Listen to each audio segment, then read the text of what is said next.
자,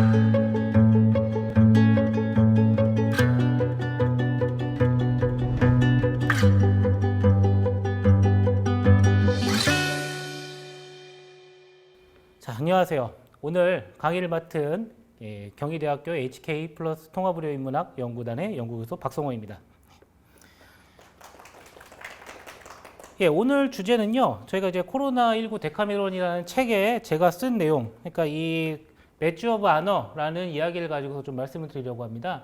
자, 이 사진은 올해 3월, 그러니까 아직 한국에서 코로나가 2월 중순에 대구에서 이제 폭발적으로 그 팬데믹이 터지고 나서 아직 한창 그 확산세에 있었던 시기에 당시 프랑스 국영통신인 AFP 통신에서 나왔던 기사의 사진입니다.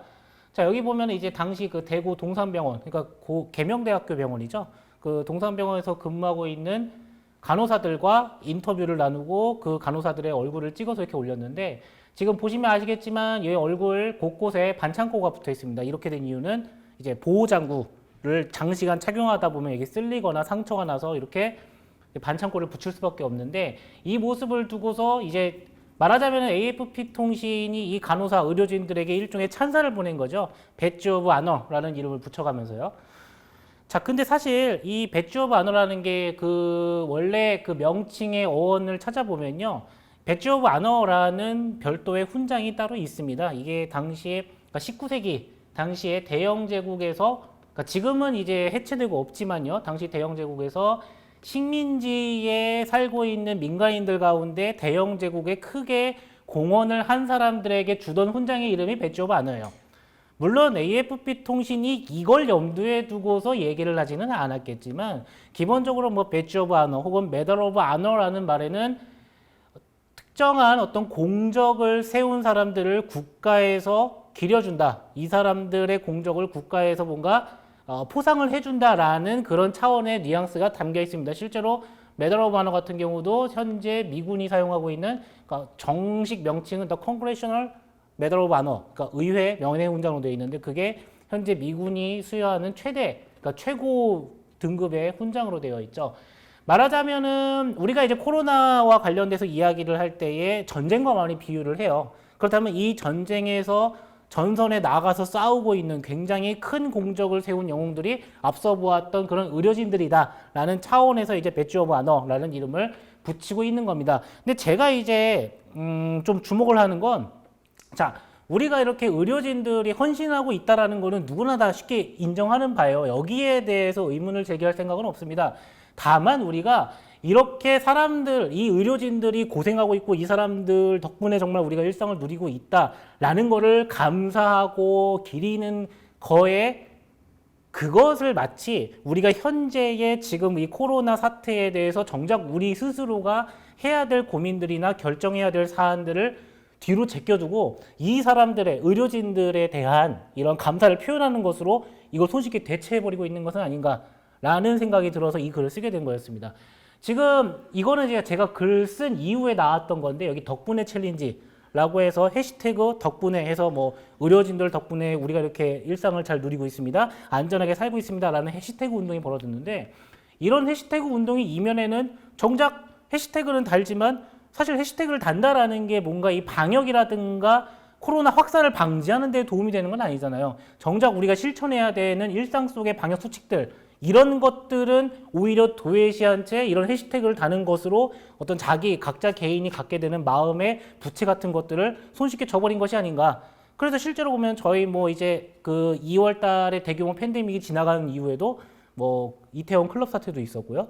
그리고 뭐 콜센터라든지 아니면은 저기 쿠팡 그 물류센터 이런 데서도 계속해서 지금 집단 클러스터들이 발생하고 있고, 그렇다고 한다면은 지금 계속해서 의료진들의 어떤 그 고생을, 노고를 치하하는 방식으로 이 문제를 해결하려고 하는 것은 다소 조금 안일한 접근법이 아닌가라는 생각을 하게 됐습니다. 그래서 보면은 그러니까 전문가들이 그런 얘기를 많이 해요. 지금 우리나라의 상황이 2월에 갑작스럽게 폭증했다가 점차 수그러드는 양상을 보이다 보니까 마치 이게 진정되는 것처럼 사람들이 느끼지만, 실질적으로는 오히려 감염은 점진적으로 전국적으로 점진적으로 증가하고 있는 추세라는 거죠. 그래서 수도권 같은 경우도 지금 연일에서 현재 7월이 될 때까지도 계속해서 하루에 30명, 40명, 50명 정도의 확진자들이 꾸준히 나오고 있는 상황인데 이런 상황 속에서 과연 그냥 언제까지 의료진들의 노고에 기대고 그분들에게 감사하는 마음만으로 현재의 사태를 해결할 수 있을 것이냐라는 이야기입니다. 이 좀 비슷한 사례를 우리가 중국의 경우를 볼 수 있는데요. 우리가 이제 리원양이라는 의사가 있었습니다. 이분이 당시 처음, 그러니까 이 신종 코로나가 우한 지역에서 발견됐을 때 처음으로 야 이거 아무래도 변형된 새로운 형태의 코로나 같다라는 것을 당국에 신고했지만 당국에서 이거를 받아들이지 않았죠. 오히려 이 사람이 뭔가 허위 사실을 유포하고 있다라는 이유로 초창기에 이분한테 상당한 디텐션을 가했었습니다. 그러다가 나중에 뒤늦게 이게 정말 신종 코로나였다는 게 밝혀지고 이분은 계속해서 현지에서 그 환자들 돌보다가 결국 본인이 감염돼서 나중에 돌아가셨죠. 그러니까 이런 사람들 두고서 지금 영웅, 그러니까 이분이 굉장히 많은 공헌을 했고 이분이 이 코로나 사태에 있어서 영웅이라는 것은 분명한 사실이지만 지금 오히려 이분이 영웅이라고 추켜 세우는 그 이면에는 정작 당시 코로나가 발발했을 때의 조기 대처에 실패한 그런 사례들을 제대로 반성하고 극복하지 못하고 이런 영웅들을 전면에 내세워서 이 과거에 우리가 저질렀던 실수들을 덮고 있는 게 아니냐. 이것과 똑같은 실수 혹은 시행착오를 지금 우리가 의료진에 대한 찬사로서 겪고 있는 것이 아닌가라는 게 지금 제 생각입니다.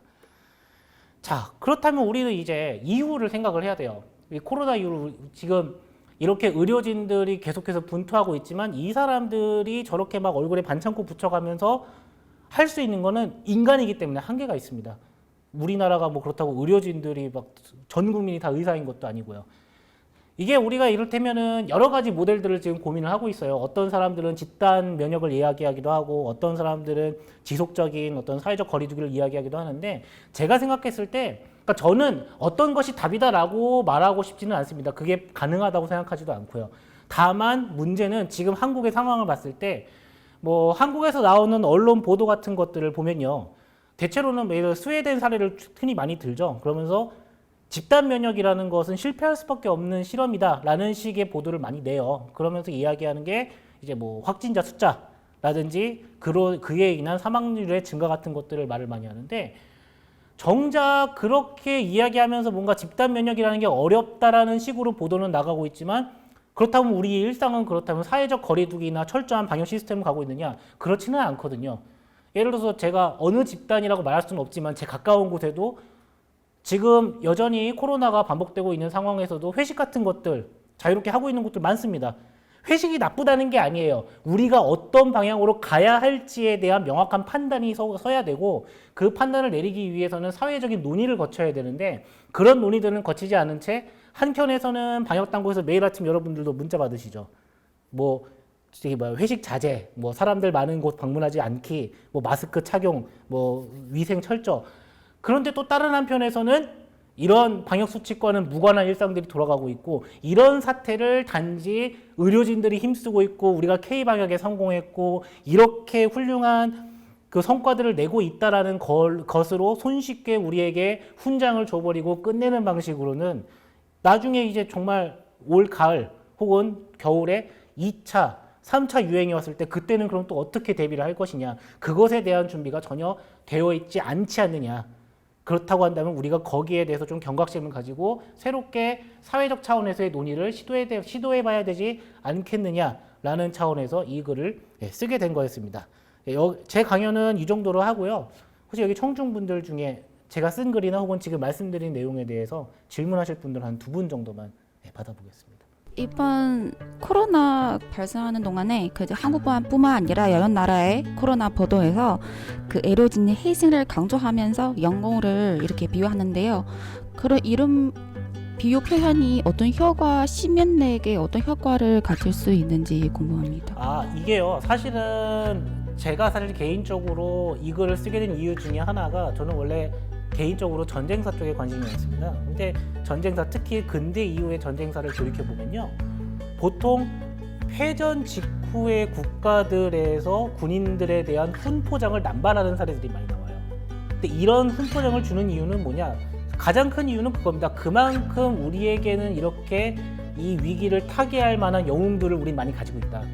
이런 것에 대한 어떤 사기, 그러니까 정신적인 사기 고양 같은 것들을 위해서 훈포장을 주게 되는데 이제 이게 남발하게 되면 정작 우리가 처해 있는 현실을 냉정하게 바라볼 수 있는 감각을 잃어버리게 만드는 거죠. 특히 뭐 이제 태평양 전쟁 당시 일본이라든가 태평양 전쟁 말기 일본 상황을 보면은 거의 이제 원래는 예를 들어서 우리가 전쟁에서 지고 있고 불리하면 그 사실을 사람들에게 알리고 자 우리가 이렇게 불리한 상황에 놓였으니까 다음 단계로 어떻게 대처를 할 것이냐 이거에 대해서 솔직하게 얘기를 하고 우리가 냉정하게 다음 그 판단을 해야 되는데 오히려 우리는 계속해서 사실은 이기고 있고 야 이거 봐라 우리 이렇게 훈장받은 군인들 많지 않느냐 라는 식으로 이 훈포장들을 남발하게 되면서 사람들의 사기는 끌어올리지만 결국 현실을 바라볼 수 있는 냉정한 판단을 잃게 만들어버립니다. 자, 지금 현재 수많은 국가들이 이 의료진들에 대한 이런 추앙 같은 것들 많이 하고 있다는 건 역으로 이야기하자면요. 제가 봤을 때는요. 그만큼 코로나19 팬데믹 사태가 오래 갈 거란 얘기고 잡기 힘들다라는 거. 그러니까 그 사실을 지금 의료진들도 그렇고 각국 정부들도 알고 있기 때문에 이런 방식으로라도 사람들을 안심시키고 사람들에게 최대한 희망을 주는 방향으로 갈 수밖에 없기 때문에 이와 같은 형식을 택한 거라고 저는 생각을 해요. 근데 물론 그거 자체가 나쁘다는 얘기는 절대 아닙니다. 다만 어느 정도 선은 지켜야 된다는 거고 우리가 여기에 너무 도취돼서 야 우리는 정말 잘하고 있구나 코로나 걱정 안 해도 되겠구나 혹은 다음 단계에 대한 대비에 소홀하고 있는 게 아닌가 지금 너무 뭐랄까요 흔히 쓰는 표현으로 샴페인을 일찍 터뜨리고 있는 게 아닌가 라는 의구심을 가지고 있다는 얘기입니다. 네, 선생님께서 아까 전쟁사를 전공하신다고 해서 질문드리겠습니다. 이 글에서 선생님께서는 현재 이 전문가들에게 맡기고 있는 방향성이 언제 무너질지 모른다라고 말씀을 하고 계시는데요. 혹시 이러한 판단을 하게 된 전쟁 관련된 사례가 있는지 예. 질문드리고 싶습니다. 예, 일단은 한 가지만 정정하자면은 저는 전쟁사 전공은 아니고요. 그냥 개인적으로 관심이 있는 겁니다. 제 전공은 문학입니다. 전혀 안 그렇게 생겼지만요. 예, 일단은 제가 전쟁사와 관련해서 이 글을 쓰게 된 가장 직접적인 계기는 여기 배지 오브 아너라고 되어 있잖아요. 여기에 연관돼서 제가 제일 처음 떠올렸던 게 메달 오브 아너입니다. 혹시 여기 계신 분들 중에 그 HBO에서 나온 미국 드라마 퍼시픽이라고 있어요. 그거 보신 분 계신지 모르겠는데 거기에 나오는 주인공 중에 한 명 실존했던 인물이기도 합니다. 미 해병대의 부사관으로 있었던 존 바실론이라는 사람이 있어요. 이 사람이 이제 일본과의 전쟁, 그 태평양 전쟁 과정에서 그 과달카날 전투에서 굉장히 큰 공적을 세워서 미 해병대 최초로 2차 대전 당시 미 해병대 최초로 명예훈장을 받게 되는데 사실 이 사람한테 명예훈장을 수여했다라는 건 그만큼 당시 일본군과 싸우던 전황이 불리했다라는 의미이기도 해요. 실제로도 그랬고요. 그 드라마 속에서도 잠깐 표현되지만 막 이 사람 손에 화상 입어가면서 기관총 들고 자기가 혼자 막 람보처럼 쏘고 근데 그 실제 있었던 일입니다. 근데 그렇게 한 사람이 그 사람에게 기대되는 것 이상의 활약을 하지 않으면 전황을 뒤집을 수 없을 정도까지 위태위태한 상황이었다는 뜻이기도 해요. 그거를 보고서 사실 저는 이 점에 좀 착안을 했었습니다. 어떻게 보면은 간호사들도 그냥 그 여러분 아까 사진 봐서 아시겠지만 다 여러분 또래 저보단 젊게도 제가 벌써 이런 나이가 됐어요. 여러분 또래의 굉장히 젊은 여성들인데도 불구하고 사실 여기 여성분들도 앉아 계시지만 내 얼굴에 상처 난다는 거 뾰루지 하나만 나도 굉장히 스트레스 받고 신경 쓰이고 그러잖아요. 근데 그런 젊은 친구들이 얼굴에 정말 반창고 밴드 덕지덕지 붙이고 매일 하루 종일 땀 흘리면서 보호장구를 쓴 채로 활동할 수 있는 거는 정말 그건 초인적인 노력이 아니고서는 불가능한 일입니다. 근데 그렇다면 우리가 이런 초인적인 노력을 언제까지 이 분들에게 그것을 뭔가 명예라든가 훈장이라든가 포상이라든가 이런 형태로 그것을 강요할 수 있을 것인가 라는 데에 착안을 해서 이 글을 쓰게 된 겁니다. 그래서 제 생각은요, 물론 저는 인문학을 공부하는 사람이고 제가 감염병 전문가는 아니기 때문에 뭐 앞으로 우리가 감염병에 어떻게 대처를 해야 된다 혹은 우리가 지금 하고 있는 방향은 틀렸다 옳다 이런 것들을 쉽게 얘기할 수 있는 입장은 아니라고 생각합니다. 다만 인문학이 할 수 있는 역할 중에 하나, 모든 사람들이 아무렇지 않게 혹은 별다른 의문을 가지지 않고 그렇다라고 그냥 뭐 그럴 수 있지 라고 넘어가는 것들에 대해서 정말 그게 맞냐, 정말 이렇게 우리가 넘어가도 되느냐, 정말 이런 것들을 우리가 당연하게 받아들여도 되는가라는 데에 대한 물음표를 찍어보는 데에 의미를 두고자 합니다. 네, 좀 답변이 됐을지 모르겠어요. 자, 제 강의는 여기까지 마치도록 하겠습니다. 감사합니다.